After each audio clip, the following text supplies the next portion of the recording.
Сәлеметсіздер ме, құрметті достар. Біз бүгін сыбайлас жемқорлық туралы, қылмыс жасаған жасамаған туралы справкалы бойынша нұсқалық түсіреміз. Ол үшін ЕГО-ға кіреміз, личный кабинетке кіреміз. Содан главный бетте трудоустройство и занятость осын таңдаймыз.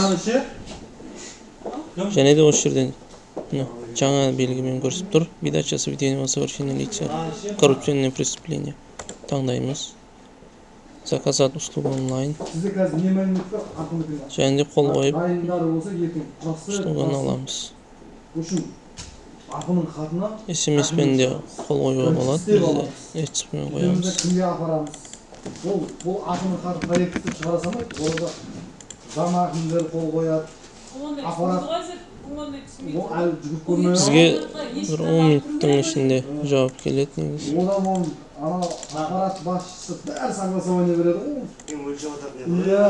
Менде мысалы причина 5 күннің ішінде келеді деп, себебі дополнительный проверка қажет дейді.